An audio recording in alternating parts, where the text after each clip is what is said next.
नमस्कार। आपका अखबार के इस अंक में आपका स्वागत है। मैं हूं प्रदीप सिंह। एक प्रश्न या कहें एक मुद्दा जो पिछले 3 साल से बहुत से लोगों के मन में है। भारत से ये सवाल पूछा जाता है, प्रधानमंत्री नरेंद्र मोदी से ये जानना चाहते हैं लोग, और दुनिया में ऐसे बहुत से और देश होंगे जो जानना चाहते होंगे, और ख़ास तौर से रूस या उसके समर्थक जो देश हैं, कि भारत ने रूस यूक्रेन के युद्ध के समय खुलकर रूस का समर्थन क्यों नहीं किया। ये प्रश्न जो है 3 साल से लगातार प्रासंगिक बना हुआ है, अब भी लोगों के मन में है। अभी भारत पाकिस्तान युद्ध चल रहा है, इस समय भी मैं जो रक्षा विशेषज्ञों की बात सुन रहा हूँ, उनके मुँह से सुनने को मिल रहा है कि भाई भारत ने जब रूस संकट में था, युद्ध शुरू हुआ, तो खुलकर रूस का साथ नहीं दिया। इसलिए शायद रूस जो है इस समय भारत पाकिस्तान के मामले में उतना भारत के साथ सक्रिय रूप से खड़ा दिख नहीं रहा है जितना पहले दिखाई देता था। ये सब बातें सही हो सकती है, लेकिन सवाल ये है कि भारत ने ऐसा क्यों किया। इसको समझने के लिए देखिए, आप किसी मित्र का संकट में साथ देते हैं क्यों? उसके भले के लिए, उसकी भलाई के लिए, उसकी मदद के लिए। अब ज़रा सा जो विश्व स्थिति है उसकी कल्पना कीजिए। रूस और यूक्रेन का युद्ध शुरू हुआ, और ये याद रखना चाहिए हम सब लोगों को, भारतीयों को खासतौर से मैं कह रहा हूँ, रूस और भारत के बीच में एक मैत्री संधि है कि कोई दूसरा देश अगर भारत पर हमला करेगा तो रूस उसके खिलाफ भारत की मदद में आएगा। और ये टाइम टेस्टेड जो है मैत्री संधि है। 1971 का उदाहरण सबसे बड़ा है। उसके अलावा अंतर्राष्ट्रीय मंच पर जब जब कश्मीर का मुद्दा उठता रहा है या आतंकवाद का मुद्दा उठता रहा है, रूस हमारा साथ देता रहा है। तो इसलिए रूस और हमारी दोस्ती में कोई शक नहीं है, कोई दरार भी नहीं है, मेरा मानना है। जो लोग ये मुद्दा उठाकर ये खोजने की कोशिश करते हैं कि क्या भारत और रूस के वैसे ही संबंध है, उनको रूस के राष्ट्रपति के बयान सुनने चाहिए युद्ध शुरू होने के बाद से। प्रधानमंत्री नरेंद्र मोदी दुनिया के अकेले ऐसे राष्ट्राध्यक्ष, शासनाध्यक्ष हैं जो दोनों देशों में युद्ध के समय गए। रूस भी गए और उसके अलावा यूक्रेन भी गए। प्रधानमंत्री नरेंद्र मोदी एकमात्र दुनिया के ऐसे नेता हैं जिनके बारे में दोनों देशों, युद्धरत दोनों देशों ने कहा कि अगर भारत चाहे तो शांति स्थापित कर सकता है, ये युद्ध रुकवा सकता है। इस तरह का कॉन्फिडेंस दुनिया के और किसी नेता में नहीं दिखाया। लेकिन लौटकर हम फिर उसी सवाल पर आते हैं कि भारत ने खुलकर रूस का साथ क्यों नहीं दिया। अब जरा 2 परिस्थितियों की कल्पना कीजिए कि मान लीजिए कि भारत खुलकर रूस का साथ देता, तो अभी जो हमने न्यूट्रल पोजीशन ली है, रूस जाकर जो प्रधानमंत्री ने बोला कि ये युद्ध का नहीं बुद्ध का समय है, ये वो नहीं बोल पाते। उसकी दुनिया भर में उसको नोट किया गया, उसकी प्रशंसा की गई, और खुलकर साथ आ जाते तो क्या रूस से रूस की मदद होती या रूस का नुकसान होता। इस सवाल का जवाब खोजे बिना इस नतीजे पर नहीं पहुंच सकते कि हमने खुलकर साथ नहीं दिया तो उसका क्या परिणाम हुआ। मुझे नहीं लगता कि रूस जो है और उसके राष्ट्रपति व्लादिमीर पुतिन इतने नासमझ है कि वो इस बात को नहीं समझते होंगे। मुझे लगता है कि दुनिया के बाकी देशों या जो लोग ये सवाल उठाते हैं उन सबसे ज़्यादा बेहतर समझते होंगे। कल्पना कीजिए कि भारत रूस के साथ खुलकर आ गया होता, तो आपको मालूम है रूस पर अमेरिका, यूरोप ने बहुत सारे सैंक्शंस लगा रखे हैं। उनका एक उद्देश्य इस युद्ध के जरिए था कि रूस की इकॉनमी को बर्बाद कर दो तो रूस अपने आप घुटनों पर आ जाएगा। ये सबसे बड़ा लक्ष्य था, और इसी लक्ष्य को ध्यान में रखते हुए सैंक्शंस लगाए गए। अगर भारत साथ खड़ा हो जाता तो भारत पर भी सैंक्शंस लग सकते थे, या कम से कम मान लीजिए कि जनरल सैंक्शंस नहीं लगते भारत पर, तो भारत को S-400 रूस से खरीदने के लिए जो छूट मिली सैंक्शंस से, रूस पर सैंक्शन लगा हुआ था कि वो बेच नहीं सकता। एकमात्र देश भारत था जिसको अमेरिका ने इससे छूट दी कि वो खरीद सकता है। बड़े पैमाने पर पैसा पहुंचा रूस हमारे S-400 के सौदे से। दूसरा, उससे बड़ी बात, रूस से हमने कच्चा तेल खरीदा, क्योंकि हम मित्र हैं तो हमें रूस की मदद करनी थी, उसकी अर्थव्यवस्था टूटने न पाए इसमें मददगार बनना था। तो सस्ते दर पर रूस से कच्चा तेल खरीदा हमने, और ये तभी संभव हो पाया जब हम खुलकर रूस के साथ नहीं थे। अगर खुलकर रूस के साथ होते तो अमेरिका अगर हमारे ऊपर जनरल सैंक्शंस न लगाता तो भी रूस से तेल खरीदने पर तो सैंक्शन लगा ही देता, जो बाकी देशों के साथ किया। केवल भारत और चीन ऐसे हैं दो देश जिन्होंने रूस से उसके संकट के समय से तेल खरीदना शुरू किया। उससे पहले भी खरीद रहे थे, हमने खरीदना जो है रूस से तेल की खरीद कई गुना बढ़ा दिए, और हमें सस्ता मिल रहा था। तो हमारा क्या फ़ायदा हुआ? पहला फ़ायदा ये हुआ कि हमने अपने ऑयल रिज़र्व बढ़ा लिए सस्ते तेल से। दूसरा जो सबसे बड़ा फ़ायदा हुआ भारत का, वो ये कि हमारी अर्थव्यवस्था बर्बाद होने से बच गई। आप एक क्षण के लिए कल्पना कीजिए, अगर रूस से इस दौरान हमको सस्ता तेल नहीं मिलता तो तेल के दाम दुनिया में कहाँ होते और हमारे लिए कहाँ होते।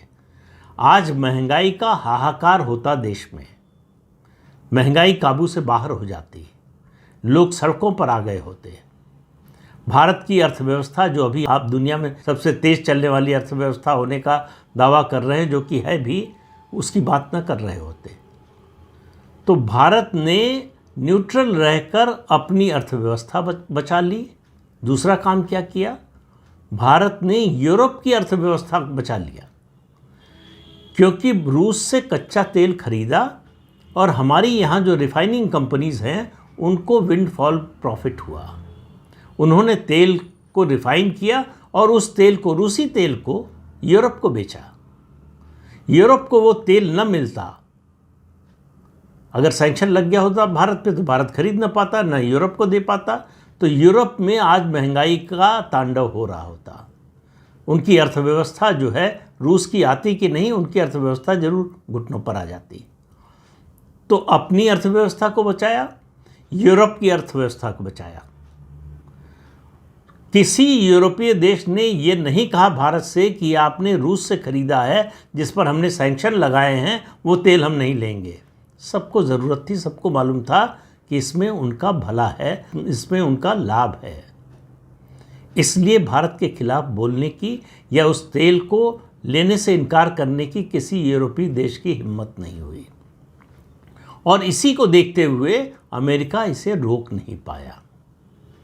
तीसरा जो सबसे बड़ी बात भारत रूस दोस्ती की है, हमने रूस की अर्थव्यवस्था को ख़त्म होने से, या कहें कि उसको घुटने पर आने से बचा लिया। इतनी बड़ी मात्रा में तेल की खरीद की हमने, और उसके अलावा हमने रास्ता खोला किस चीज़ का? रूपी रूबल में ट्रेड का। एक रास्ता दिखाया रूस को कि वो डॉलर की बजाय अपनी करेंसी में ट्रेड कर सकता है। भारत की देखा देखी बहुत से देशों ने यह किया। तो रूस की अर्थव्यवस्था कमज़ोर होने की बजाय 3 साल के युद्ध में और मजबूत हुई, पहले से कमज़ोर नहीं हुई। ख़त्म होना तो बहुत दूर की बात है। तो सवाल ये है कि हम रूस के दोस्त हैं या दुश्मन? अगर हम खुलकर रूस के साथ खड़े हो जाते तो अपना नुकसान करते, और रूस का तो नुकसान करते ही, कितना बड़ा नुकसान करते जिसकी आज कल्पना करना मुश्किल है। तो रूस का खुलकर साथ न देकर हमने रूस की सबसे बड़ी मदद की, और हमारा जो ये न्यूट्रल स्टांस रहा, उसके कारण कोई देश हम पर आरोप नहीं लगा पाया कि हम इस युद्ध को बढ़ावा दे रहे हैं। यहाँ तक कि यूक्रेन जो इस युद्ध से प्रभावित है, सबसे ज़्यादा प्रभावित है, उसकी अर्थव्यवस्था, उसका विकास, उसकी जो रक्षा प्रणाली है, उसका जो डिफेंस है, वो सब प्रभावित हुआ। और यूरोपीय देश जिन्होंने बड़े पैमाने पर पैसा और हथियार यूक्रेन को दिया रूस से लड़ने के लिए, उन सब की स्थिति के बारे में आप सोचिए कि अगर रूस से कच्चा तेल सस्ता खरीदकर भारत ने रिफाइन करके यूरोप को न बेचा होता तो रूस के साथ खुलकर खड़े न होना रूस के सबसे ज़्यादा हित में था। दोस्ती वही होती है जो संकट के समय अपने दोस्त का लाभ कराए, जो उसकी रक्षा करे, सुरक्षा दे। वो काम भारत ने किया। जो लोग कहते हैं कि भारत को रूस के खिलाफ खड़ा होना चाहिए था, क्योंकि दूसरी तरफ दुनिया की ज़्यादातर डेमोक्रेटिक कंट्रीज़ थी। कहा गया कि रूस जो है एक ऑटोक्रेटिक कंट्री है, एक डिक्टेटर है वहाँ राष्ट्रपति के रूप में, उसका साथ देकर भारत जैसे डेमोक्रेटिक देश ने ठीक नहीं किया, डेमोक्रेसी के खिलाफ काम किया। सवाल यह है कि सर्वाइवल का, सर्वाइव करेंगे तब डेमोक्रेसी या डिक्टेटरशिप की बात करेंगे। अगर भारत की अर्थव्यवस्था खत्म हो जाती है, टूट जाती है, तो कौन पूछता हमारी डेमोक्रेसी को। इसलिए जिन लोगों को लग रहा है कि भारत ने न्यूट्रल स्टैंड लेकर यानी तटस्थ होकर रूस से दोस्ती नहीं निभाई, उनको ये बात समझ में आना उनके लिए मुश्किल है कि ये प्रधानमंत्री नरेंद्र मोदी का मास्टर स्ट्रोक था कि वो अपने दोस्त रूस के खिलाफ भी नहीं गए और इसके बावजूद रूस की पूरी भरपूर मदद की, जो वो रूस का साथ देकर बिल्कुल नहीं कर सकते थे, उनके लिए संभव ही नहीं होता। तो रूस की तो मदद कर ही नहीं पाते, हम अपनी मदद नहीं कर पाते, हम आज खड़े होने की, आर्थिक रूप से खड़े होने की स्थिति में न रहते शायद। ये सब एक फैसले से कि हम किसी एक पक्ष के साथ खड़े नहीं होंगे, अपने ऑल वेदर फ्रेंड रूस के साथ भी खुलकर खड़े नहीं होंगे, लेकिन उसकी हर संभव मदद करेंगे। तो अमेरिका और यूरोप के सैंक्शंस से रूस की इकॉनमी को बचाने में भारत की बहुत बड़ी भूमिका है। रूस से तेल वैसे चीन ने भी खरीदा, उसने भी मदद की, लेकिन चीन एक डेमोक्रेटिक देश नहीं है। चीन अमेरिका और चीन यूरोप के कैसे संबंध हैं सबको मालूम है, और चीन और रूस के क्या संबंध हैं सबको मालूम है। भारत ने जो स्टैंड लिया उसके सामने प्रश्न एक ही था कि संकट के इस घड़ी में रूस की मदद करनी है या उसको नुकसान पहुंचाना है। तो भारत ने वो फैसला किया जिसमें रूस की मदद हो सके,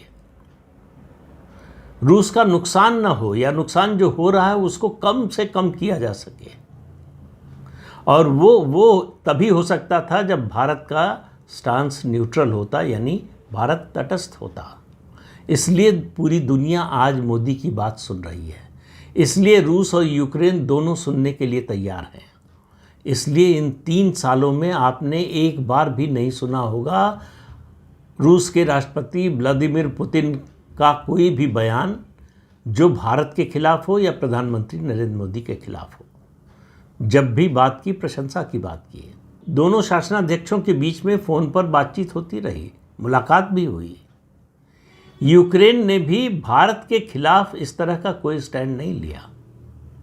वो उम्मीद ज़रूर कर रहा था कि भारत एक डेमोक्रेटिक कंट्री होने के नाते उसका साथ देगा, लेकिन भारत ने यूक्रेन के विरुद्ध कोई स्टैंड नहीं लिया और रूस के साथ खुलकर कोई स्टैंड नहीं लिया।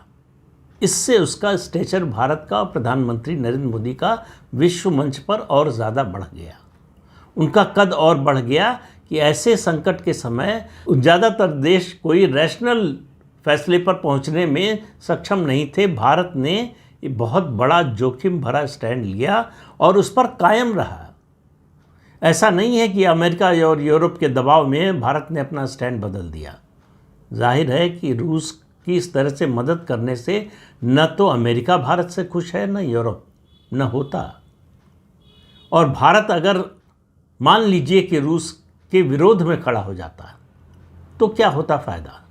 रूस का नुकसान होता, हमारा नुकसान होता, और यूरोप के देश केवल जो है प्रशंसा करने के अलावा और कुछ नहीं करते हमारे लिए, हमारी अर्थव्यवस्था को बचाने में कोई मदद नहीं करते। आज यूरोप और ख़ास तौर से अमेरिका को जितना डर चीन से है उतना ही डर भारत की बढ़ती हुई अर्थव्यवस्था से है, और आने वाले दिनों में इसके आपको बहुत सारे उदाहरण मिलेंगे, और इसकी शुरुआत हो चुकी है। उसकी फिर किसी वीडियो में बात करेंगे, लेकिन आप मान कर चलिए कि ये जो स्टैंड था प्रधानमंत्री नरेंद्र मोदी का, ये जो फैसला था कि हम रूस की मदद भरपूर करेंगे लेकिन खुलकर उसके समर्थन में खड़े नज़र नहीं आएंगे। ये चाणक्य नीति का हिस्सा है कि अपने दोस्त की मदद भी कर दी, मतलब सांप भी मर गया और लाठी भी नहीं टूटी। तो रूस की मदद करना हमारा मूल उद्देश्य था, वो हमने किया। रूस को नुकसान न होने पाए या कम से कम हो, उसके लिए हमसे जो भी संभव हो सकता था सब किया। और हमने ऐसा कोई काम नहीं किया कि रूस का तो नुकसान हो ही, हमारा भी नुकसान हो जाए। इस वाहवाही से यूरोप और अमेरिका के हमको कुछ नहीं मिलने वाला था। होता सिर्फ ये कि हमें तो कुछ नहीं मिलता, लेकिन हम अपना एक स्थायी दोस्त खो देते। रूस उस समय से हमारे साथ है जब दुनिया में दो ही महाशक्तियां थीं, अमेरिका और रूस। उस समय रूस नहीं था, सोवियत संघ था। तो दूसरी महाशक्ति सोवियत संघ ने उस समय भारत का साथ दिया। तो भारत उसके संकट के समय उससे अलग कैसे हो सकता था? सिर्फ इसलिए कि रूस में डेमोक्रेसी नहीं है, इस नाम पर रूस का साथ छोड़ देता। जब रूस ने 1971 में और उसके अलावा विश्व मंच पर जब भारत का साथ दिया, तो ये सोचकर नहीं दिया कि भारत में जो है किस तरह की प्रणाली है, जनतांत्रिक है या नहीं है, इन बातों पर विचार नहीं किया। तो दोनों देशों के संबंध जैसे प्रगाढ़ थे वैसे ही हैं और भविष्य में भी ऐसे बने रहने की पूरी संभावना है। दोनों देशों के जो प्रमुख हैं, प्रधानमंत्री नरेंद्र मोदी, उधर राष्ट्रपति व्लादिमीर पुतिन, दोनों एक दूसरे की मजबूरी भी समझ रहे हैं और दोनों एक दूसरे की ज़रूरत भी समझ रहे हैं और दोनों एक दूसरे के किए काम को भी समझ रहे हैं।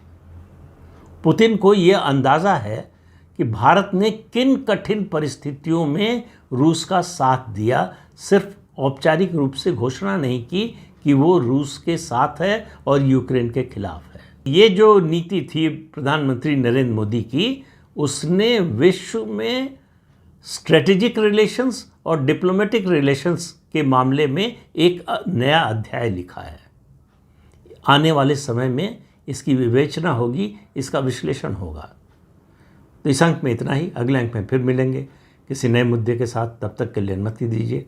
आपसे अनुरोध है कि चैनल देखिए, शेयर कीजिए, लाइक कीजिए और सब्सक्राइब ज़रूर कीजिए।